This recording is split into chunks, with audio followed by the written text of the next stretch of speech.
ॐ भूर्भुवः स्वः तत्सवितुर्वरेण्यं भर्गो देवस्य धीमहि धियो यो नः प्रचोदयात्। ॐ शान्ति शान्ति शान्तिः। नमस्ते मेरे प्रिय दोस्तों। उपनिषदों की कहानी और कथाओं की श्रृंखला के को जारी रखते हुए मैं आपको एक बहुत ही महत्वपूर्ण कथा सुनाने जा रहा हूँ। कथा का शीर्षक है मोक्ष का मार्ग। अब ये सुनिए आप। एक बार याज्ञवल्क्य विदेह राज जनक के पास गई। उन्होंने अपने मन में यह निश्चय कर लिया था कि वह अपने से राजा जनक को किसी विषय का ज्ञानोपदेश नहीं देंगे। वह जनक जो कुछ प्रश्न करेंगे उसका उत्तर दे देंगे।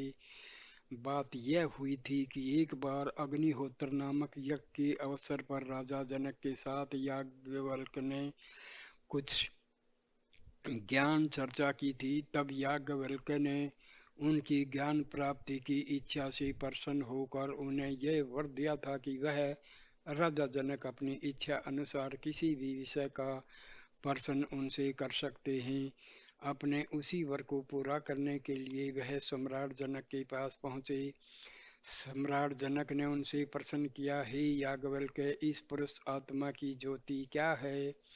याज्ञवल्क्य ने उत्तर दिया, सूर्य है उसकी ज्योति है। सूर्य के प्रकाश से ही पुरुष उठता है, बैठता है, चलता है, फिरता है, काम करता है और घर जाता है।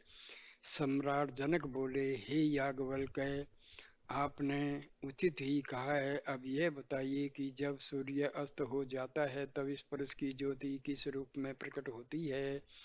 चंद्रमा के रूप में। चंद्रमा के प्रकाश की सहायता से वह उठता है, बैठता है, चलता है, फिरता है, काम करता है और घर जाता है। सम्राट जनक बोले, हे याज्ञवल्क्य, आपने उचित ही कहा है। अब यह बताइए कि जब सूर्य और चंद्रमा दोनों अस्त हो जाते हैं तब इस पुरुष की ज्योति किस रूप में प्रकट होती है? अग्नि के रूप में। अग्नि के प्रकाश में वह उठता है, बैठता है, चलता है, फिरता है और घर जाता है। सम्राट जनक ने कहा, हे याज्ञवल्क्य, आपने उचित ही कहा है। अब यह बताइए कि जब सूर्य अस्त हो जाता है, चंद्रमा अस्त हो जाता है और अग्नि शांत हो जाती है तब इस पुरुष की ज्योति किस रूप में प्रकट होती है? वाणी के रूप में। वाणी के प्रकाश से वह उठता है, बैठता है, चलता है, फिरता है, काम करता है और घर जाता है। इसलिए हे सम्राट, जब अंधेरे में हाथ से हाथ नहीं छूता तब वह वहां आश्रय लेता है जहां से शब्द उच्चारित होता है। शब्द के सहारे वह अपने सब काम करता है। जनक बोले, हे याज्ञवल्क्य, तुमने उचित ही कहा है। अब यह बताइए कि जब सूर्य अस्त हो जाता है, चंद्रमा अस्त हो जाता है और अग्नि शांत हो जाती है और वाणी भी शांत हो जाती है तब इस पुरुष की ज्योति क्या होती है? याज्ञवल्क्य ने उत्तर दिया, तब आत्मा ही उसकी ज्योति होती है। आत्मा के प्रकाश से ही तब वह उठता है, बैठता है, चलता है, फिरता है, सब काम करता है और घर जाता है। आत्मा कौन है? जनक ने पूछा। याज्ञवल्क्य ने कहा, वह पुरुष जो समस्त प्राण में इंद्रियों में विद्यमान है, जो हृदय की अंतःस्थल में चिर विराजमान है, जो परम ज्योति है। हृदय के साथ एक रूप होकर वह दोनों लोकों, यह लोक और परलोक में विचरण करता है। सोचने, समझने, चिंतन और मनन करने वाला वही है। चलने फिरने वाला भी वही है। हृदय अंतस्थल के साथ जब वह एक रूप हो जाता है तब वह प्रतिदिन के यथार्थ जीवन को पार करके स्वपन लोक में अपने को व्यक्त करता है और मृत्यु के नाना रूपों को पार करके अमर लोक में रहता है। यह पुरुष जब शरीर धारण करके उत्पन्न होता है तो वह बहुत से पापों, दुख और सुख के कारणों में वह लिप्त हो जाता है। जब वह इस शरीर को त्याग कर उससे ऊपर उठता है तो वह अपने पापों को छोड़ जाता है। इस पुरुष के दो स्थान है, एक यह लोक और दूसरा परलोक। इन दोनों के बीच एक स्थान है और वह है जो स्वपन लोक है। इस बीच के स्थान में स्वपन लोक में पुरुष दोनों लोकों यह लोक और परलोक के दर्शन करता है। परलोक से प्राप्त करने के लिए वह जीवन में जिस प्रकार के उपायों को काम में लाता है उसी के अनुसार वह या तो पाप का भोग करता है या आनंद का। जब सब प्रकार की आकांक्षाओं का त्याग करके सब प्रकार के इच्छित कार्य कर्मों से हाथ खींचकर सो जाता है, अर्थात निर्विकार निर्लिप्त और निश्चेष्ट हो जाता है और सृष्टि के समस्त तत्वों का बीज रूप अपने भीतर धारण करता हुआ भी स्वयं अकाम हो जाता है, स्वयं अपनी मूलगत ज्योति और प्रकाश के बल पर स्थित रहकर निसंग अवस्था में पूर्ण विश्राम करता है और स्वप्नों की बांध को मुक्त दिशा में छोड़ देता है, तब स्वयं भी विशुद्ध ज्योति बन जाता है। अर्थात जब पुरुष सब प्रकार की इच्छाओं से रहित हो जाता है और अच्छे या बुरे किसी भी कर्म में लिप्त नहीं होता तो उसकी जीवात्मा परमात्मा में मिल जाती है। उस सोपन लोक में न रथ है न घोड़े न सड़कें, वह स्वयं वहाँ रथों घोड़ों और सड़कों को बनाता है। वह सुन के साधन है न प्रमोद है, वह स्वयं सुख के साधनों और प्रमोद को उत्पन्न करता है।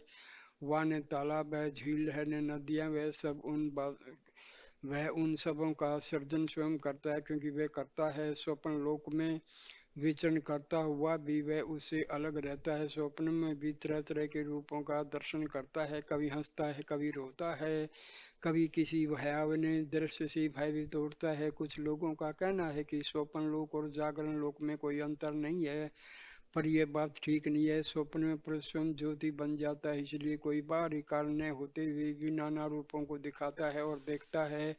जागरण की अवस्था में उसे बाहर से ज्योति प्राप्त होती है। राजा जनक ने प्रसन्न होकर कहा, आपने स्वपन के संबंध में जो ज्ञान पूर्ण शिक्षा मुझे दी है उसके लिए मैं आपको 1000 गायें और दूंगा। अब आप मोक्ष के संबंध में शिक्षा दीजिए। याज्ञवल्क्य बोले, स्वपन के बाद वह सुषुप्त अवस्था गाढ़ निद्रा की अवस्था को प्राप्त करता है। उस अवस्था में वह पूर्णानंद का उपभोग करता है। पूर्णानंद के उपभोग के बाद वह इधर उधर विचरण करता है और पाप और पुण्य का दर्शन करता हुआ फिर वह अपनी पूर्व स्थिति स्वप्नावस्था में चला जाता है। वह स्वप्न की अवस्था में जो कुछ भी देखता है उसमें लिप्त नहीं होता, क्योंकि पुरुष असंग है। जनक ने कहा, अपने यथार्थी कहा है, मैं आपको और 1000 गायें प्रदान करता हूँ, मुझे फिर मोक्ष तत्व समझाइए। याज्ञवल्क्य बोले, हम स्वप्न अवस्था में आनंद का अनुभव करके वह इधर उधर विचरण करता रहता है और पाप पुण्य का दर्शन करता हुआ फिर जागरण की अवस्था में लौट आता है। वह इस जागरण की अवस्था में भी जो कुछ देखता है उसमें लिप्त नहीं होता, क्योंकि पुरुष आत्मा असंग है, किसी के संसर्ग में नहीं रहता। जग ने कहा, हे याज्ञवल्क्य, अपने यथार्थी कहा है, मैं आपको एक और 1000 गायें प्रदान करता हूँ, मुझे मोक्ष तत्व एक बार और समझाइए। याज्ञवल्क्य बोले, जागरण की अवस्था में आनंद का उपभोग करने के बाद पाप तथा पुण्य का दर्शन करता हुआ फिर स्वप्न की अवस्था को लौट जाता है। जिस प्रकार एक बड़ी मछली किसी जलाशय के दाएं और बाएं दोनों किनारों के बीच में तैरती है, उसी प्रकार पुरुष स्वप्न अवस्था तथा जागरण अवस्था में इन दोनों की सीमाओं के बीच में तैरता रहता है। जिस प्रकार गरुड़ पक्षी या बाज आकाश में उड़ता हुआ जब थक जाता है तो घोंसले के लिए उत्सुक हो उठता है और अपने पंख पसार कर उसी ओर चला जाता है, उसी प्रकार यह पुरुष भी स्वप्न और जागरण की दोनों अवस्थाओं के बीच भ्रमण करता हुआ जब थक जाता है तो उस पर परम आश्रय स्थान निर्गुण आत्मा की ओर उन्मुख हो उठता है। वहाँ आश्रय ग्रहण करने के बाद वह किसी न किसी प्रकार की आकांक्षा करता है, न किसी प्रकार का कोई स्वप्न ही देखता है। यह उसकी पुरुष की वास्तविक प्रकृति है। वह मूलतः सब प्रकार के पापों और भयों से मुक्त है। जिस प्रकार प्रियतम व्यक्ति के मन से न बाहर की शुद्धि रहती है न भीतर की केवल आनंद की एक अखंड अनुभूति मन और प्राणों में छा जाती है, उसी प्रकार जब प्रज्ञात्मा सर्वज्ञ संपूर्ण ज्ञान युक्त आत्मा इस पुरुष को आलिंगन करती है तब उसे न बाहर का ज्ञान रहता है न भीतर का। उस अवस्था में उसकी सब कामनाओं की तृप्ति हो उठती है। केवल आनंदमयी अखंड अनुभूति वर्तमान रहती है। जब पुरुष आत्मानंद की इस अनुभूति की अवस्था को प्राप्त हो जाता है, तब उसके लिए स्वयं अपने माता पिता नहीं रह जाता, माता पिता नहीं रह जाती, लोग अलोक बन जाते हैं, देव अदेव बन जाते हैं और वेद भी अवेद हो जाते हैं। अर्थात तब न देवों का कोई महत्व रह जाता है न वेदों का।